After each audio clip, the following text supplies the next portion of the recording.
sa isa nating kababayan na kasambahay sa Kuwait na daw at natagpuan sa pinto ng isang closet na gamit yung isang jacket noong September 8, 2024 bandang alas 8:30 ng gabi sa bahay ng nanay ng kanyang employer.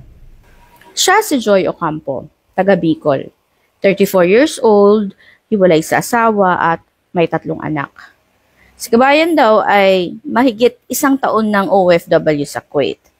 At ayon sa kasamahan ni Joy, regular daw silang inahatid ng amo nila dun sa bahay ng nanay nito kapag may mga importante silang inaayos, mapapersonal man or business related. Kaya sanay na sila doon. Yung kasamahan niya na ito ay yung yaya ng anak ng amo nila. At nung araw daw na yun, ay nasa taas ng bahay itong si Yaya at yung iba pang kasambahay nung nanay nung amo. Tapos si Joy daw ay naiwan doon sa baba dahil nagpresenta itong magluto ng kanilang hapunan.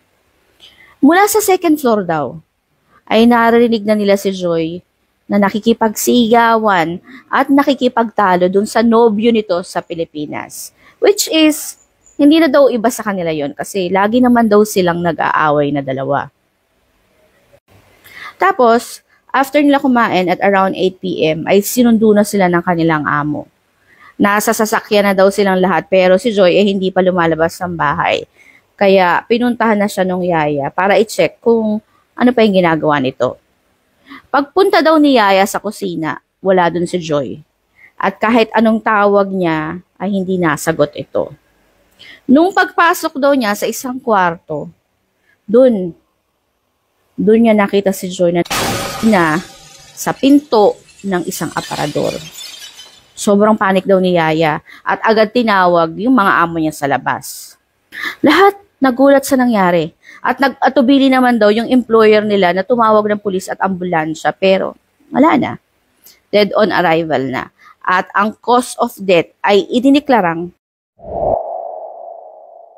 May nagbigay din sa akin ng info na isang kaibigan ni Joy. Kumain ka ng sitaw para matuto kang bumitaw sa taong ang mahal ay hindi ikaw. At sinasabi na kaya daw nagawa ng kaibigan niya ito ay dahil sa sobrang depression doon sa boyfriend nito. Kasi nga daw sa tuwing sinisingil ni Joy, doon sa perang hiniram ng lalaki, ay walang ginawa ito kundi awayin siya. Awayin siya ng awayin, pagsalitaan siya ng kung anong masasakit na salita. At may mga ebidensya din daw sila ng last convo nung dalawa na i-forward ni Joy dun sa matalik nilang kaibigan. Kasi nga, sobrang depressed na siya, sobrang lungkot na niya at gusto niyang maglabas ng sama ng loob. Nang nakakalungkot lang, hindi na kayanan ni kabayan. Alright, so sa ngayon, ay inaasikaso na ng ating embahada sa Kuwait yung pagpapauwi sa labi ni kabayan. Pero, ang gusto ng pamilya ng namayapa ay number 1, ipatulfo yung boyfriend.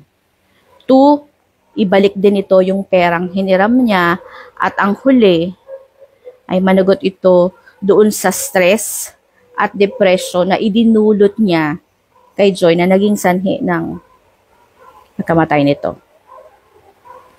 May you rest in peace, kabayan. At sana ay managot ang dapat managot sa iyong maagang pagkamatay.